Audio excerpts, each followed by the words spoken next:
Hey everyone, welcome to Steph and Key TV. Please like, comment, and subscribe. It really helps our channel. And please let me know what you thought of today's video. All right, Atlanta, let's get into it. So we open up with Kenya visiting Marlo and Fallon in Marlo's new showroom. She is renting out her designer pieces. And Kenya makes a comment in her confessional saying that this is more Marlo's lane because we'd get a flashback of Kenya Moore hair care with the marching band coming through Marlo's wig line, I think. And yeah, it was a mess. And I have to agree, though. I feel like this is more Marlo's thing. This is what we know her for fashions. So I feel like this is way more up her alley than the wig stuff. But I mean, there's nothing wrong with having more than one business. So I say go for it, Marlo. But Fallon lets the ladies know that she's having a Halloween party. It's going to be like costumes, dress up in your best, most sexiest costumes, because you know they always have to be sexy on these housewife shows. And the husbands and boyfriends and all that stuff won't be there. It's just for the ladies. So they're excited about that. And Kenya starts making cracks about letting some of the ladies rent some of Marlo's pieces because of their WAP. And and here she goes with the slut shaming again. I'm just like, Kenya, let it go. You know, all of y'all pretty freaky deaky. So I wouldn't let any of them rent out my stuff. So Kenya is trying to get Marlo to say that she heard more stuff. And Marlo keeps trying to like backtrack and dodge it. But I mean, Kenya and Marlo knows, like, they know what happened.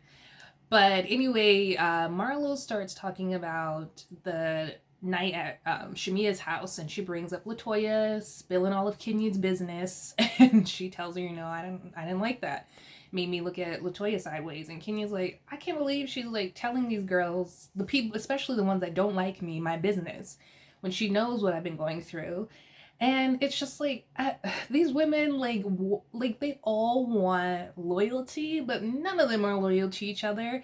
And I feel like even like when Candy was like spilling Kenya's business, I felt some type of way about that. But at least it was to LaToya, who she, you know, assumed was Kenya's friend. But now like LaToya's like spilling it to everybody. So I don't know what's gonna happen with that. But I'm pretty sure Kenya's gonna check her, get her together.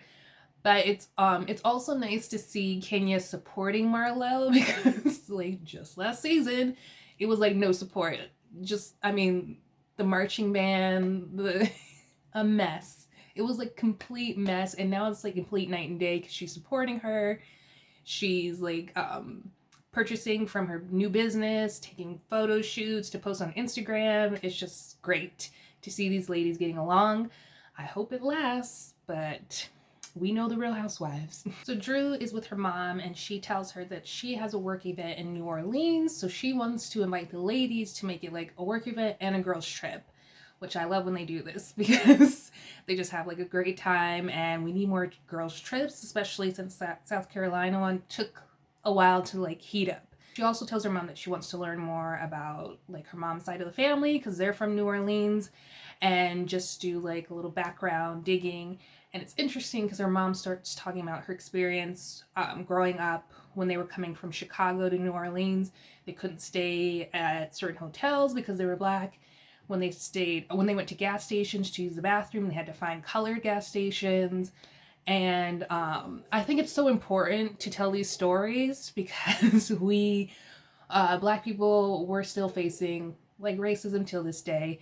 And when we have these conversations, sometimes I know like people are always like saying like slavery was like 100 years ago, let it go, get over it. But then we have like our own parents, like not that old, but we have like our own parents who are still alive and well, who dealt with racism, who dealt with like using the colored bathroom, who dealt with the civil rights movement. Like my mom like grew up in that, so it's not so long ago. Like it's still pretty recent, and we're still dealing with it now. So I think it's important to keep telling these stories, keep sharing these experiences, so that we like know that like we still have a long way to go and we still have some change to make.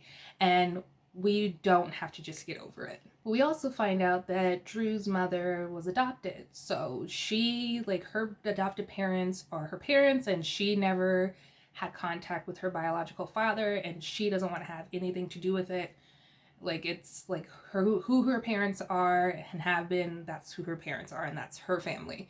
But Drew has a different situation with her son because her son was in prison when she met up with, what's her husband's name? Ralph, that husband of hers. But he kind of accepted Drew's son as his own. So Drew's son only knows Ralph as his father.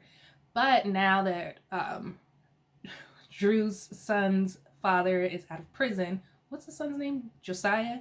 Now that Josiah's father is out of prison, he wants to make contact with Josiah. So that's got to be really interesting. Tough situation.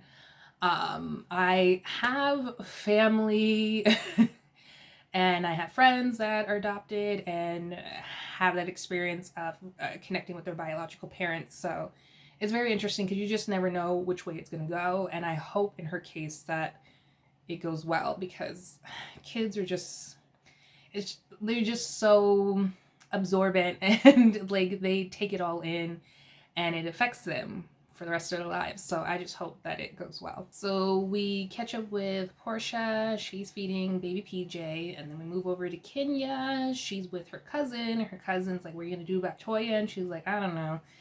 And her cousin's like, you don't need no new friends. What, you need somebody to play with? And Kenya's like, well, like, girl, if you want somebody to play with, get rid of that raggedy husband and you can play all you want.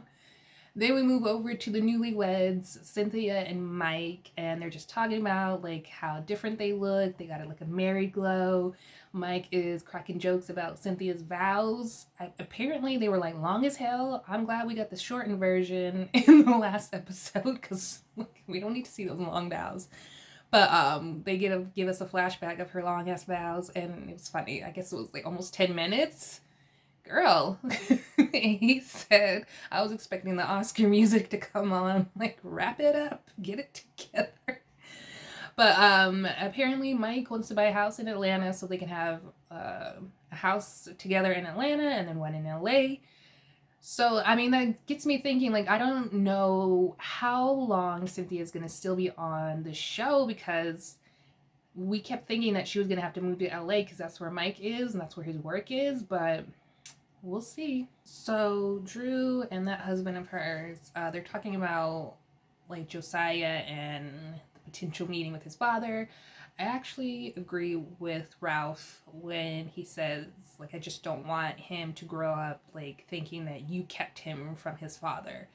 So I agree with that, but I also agree with Drew that she should probably have a meeting with him first because she wants to make sure that he's living right. And I mean, he just got out of prison, and you just never know. So I feel like it is in her best interest to meet with him first, see how he's doing before she lets him back into his life. And she's worried about consistency, but I mean, you just can't guarantee that. So she's gonna have the conversation with Josiah, and I guess they're gonna set something up. But again, it's just like such a tricky situation, and I just hope it goes well. But like Drew's confessional, her titties were like way too much coming out of the dress, and it's like, girl, can you tuck a little bit back in? 'Cause it was a lot. It was a lot. So they try to have the conversation with Josiah. Granted, he's 9, but they ask him if he wants to see his biological father. He says no. I was like, he doesn't want to have anything to do with him. No, I'm done with this conversation. And then they're like, can we get you to change that no? And then like Ralph is talking about how important it is because he didn't have like the best relationship with his father. He didn't know him for a large chunk of his life. And so finally Josiah's like, a maybe. So they were like, okay, we can get down with the maybe. And he's like, but I'm talking about like in the future, a maybe, not right now. So that's what we're working with now. But I mean, he said what he said, so I guess they have to respect that. So now we're at Fallon's house, and they have like a little walk through haunted house, and it scares Cynthia, it scares Candy, and then you get to the other side and it's just like regular house. So I guess she didn't have time to plan it all the way through. But I mean, it's just the ladies. Maybe that's why she didn't go all out, all out. But they start talking about Candy's costume because, well, Fallon's costume is amazing. She's like Medusa with the little snakes in her hair, and it looks really cool. And then Candy's, I like her cheetah costume. Her makeup looks really cool. And Fallon's like, yes, this is how I want people to dress up coming to my Halloween party. And Cynthia is like hand sanitizer, and she's like, well, I wish I had known, because she's like, I could do it better. And we get a flashback to when Cynthia was 50 Cent for Halloween as a man. That was like the best Halloween costume, hands down, out of like any of the ladies, any of the franchises. When Cynthia dressed up as a dude, like people could not get over it because they were just like, oh my gosh, she did a good job. So not this year, Cynthia, but it's okay. It's okay. You can get it next year, boo. And then they start cracking jokes about the food. Candy was like, she could have did better. And we see the little presentation. It's a little bit. Even Cynthia was like, Candy could have ate all the food that was there because it was just not enough. And we know Candy can eat, so it's like, girl, Fallon, come on, because she's got money. That big ass house, like, step your game up, girl. Step it up. And then Kenya walks in with her cultural appropriate costume. Dressed as a Native American. I'm like, girl, have we not learned? Have we not learned? Like, stop. You don't dress up as a Native American. They're not a costume. This is like their garb. This is what they wear. Like, we have to stop doing this. Drew also comes as a cat. Hers is from Cats the Musical. And she throws shade at Kenya in her confessional, as she should, with her Kenya's problematic costume. But they all think it's weird that Kenya is the point of contact for Marlo now, because Kenya's like, Marlo's not coming, but you know she always has the best costumes. And they're like, is this the same Kenya from like a few weeks ago who gave Marlo the little room? But I mean, don't say nothing, just let it be. They're getting along.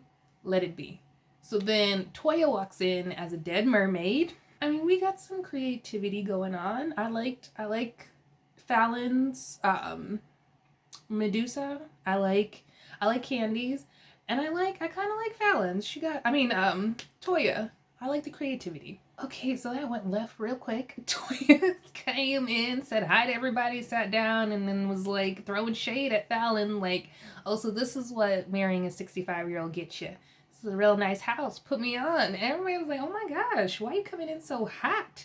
And then she's talking about who's going to serve me. I want some drink. Like, how do you not have service here? And Fallon gets up and she's just like, that's okay. Rich people don't talk like that. Only broke people do. So they're laughing at they're laughing at Toya, and Toya is just not getting it. It doesn't connect.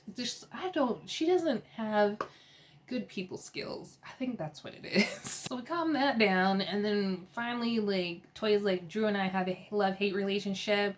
She came to my house the other night, and everybody's like, wait, what? And Drew's like, no, you were like really drunk, so I made sure that you got home.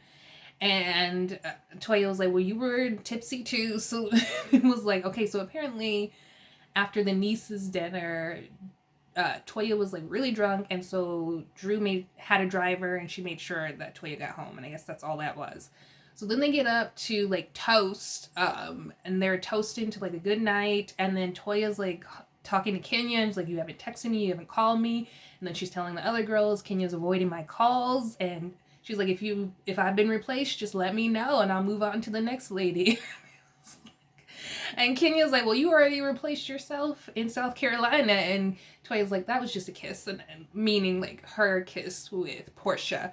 So then like Drew tries to change the subject, and she's like, let's toast to Mrs. Chill. So they're toasting to Cynthia, and then Candy jumps in. She's like, I need to, I'm celebrating as well. Like, I just got a new role in a new movie. And so they're celebrating to that. And Candy's been working out, trying to get in shape for her new film. So they're celebrating and cheers into that. And then Kenya asks to speak to Toya alone. So LaToya and Kenya are talking, and basically Kenya's just like, I don't know why you're running around telling my business.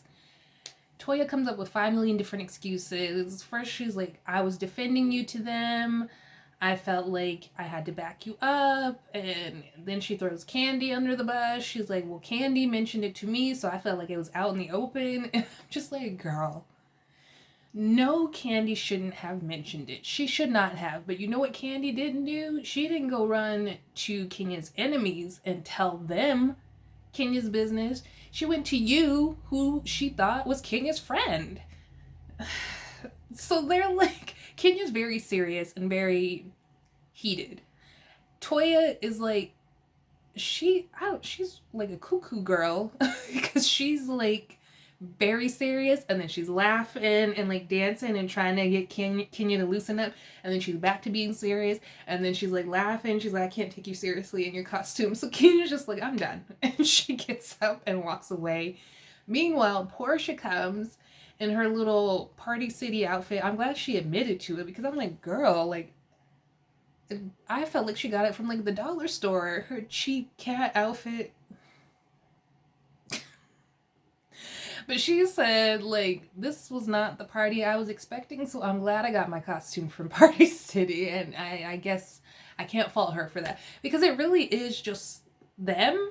Like, maybe because of like COVID, Fallon couldn't have a bigger party. That makes more sense. I wish they would have addressed that, because they're kind of like frying her for not having this big huge party. But I'm like, y'all are in the middle of a pandemic. She can't really have like a whole bunch of people at her house.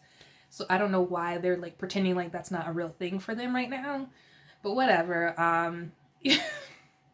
Try harder next time, Portia. So Kenya and LaToya come back to join the rest of the ladies, and they're talking, and then finally Toya's like, I'm leaving because this is boring. And she says bye to everyone, and Portia's like, you want me to walk you out? And she's like, no, I'm good. And she asks Kenya, she's like, Kenya, walk me out? Kenya's like, Portia said she will walk you out, go ahead. And Toya's like, Kenya, you can't walk me out? And she's like, no, Portia said she'll walk you out. Salty.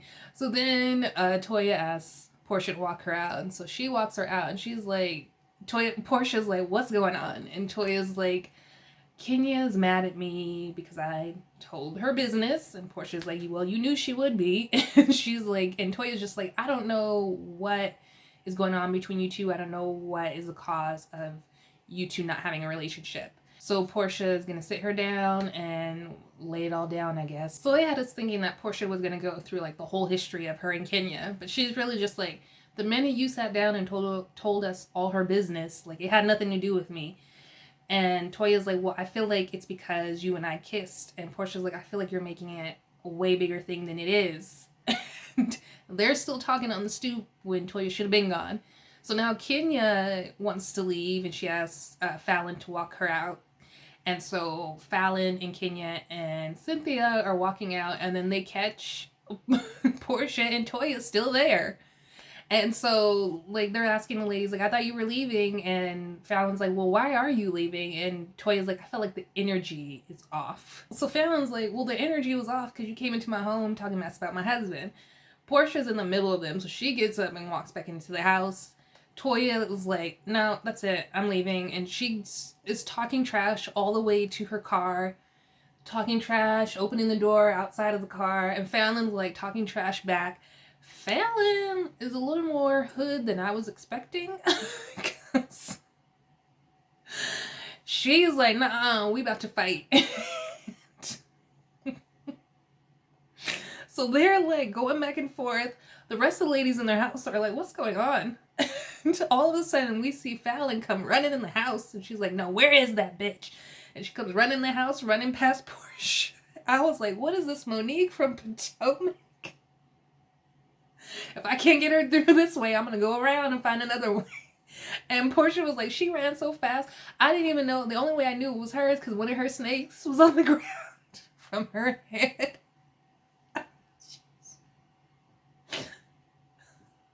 Candy in her confessionals was like, I don't know what's about to happen, but somebody's going to turn into stone.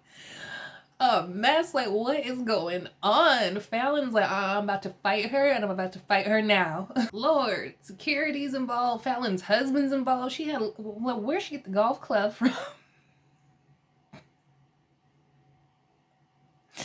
I feel like she just grabbed the first thing she saw and she was ready to fight. They had to pull the golf club away from her. Her husband had to take her upstairs. The rest of the ladies were like, I think it's time for us to go.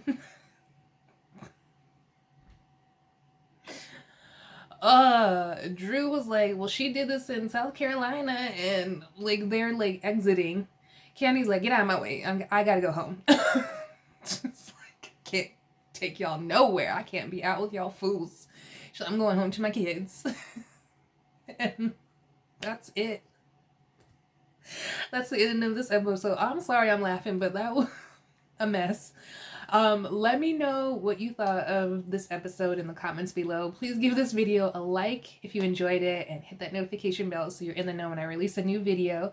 And subscribe! I would love to have you a part of Steph and Key TV. Y'all, I'm gonna be laughing about this for a little while. But stay safe, y'all, and I'll see you in the next video. Bye!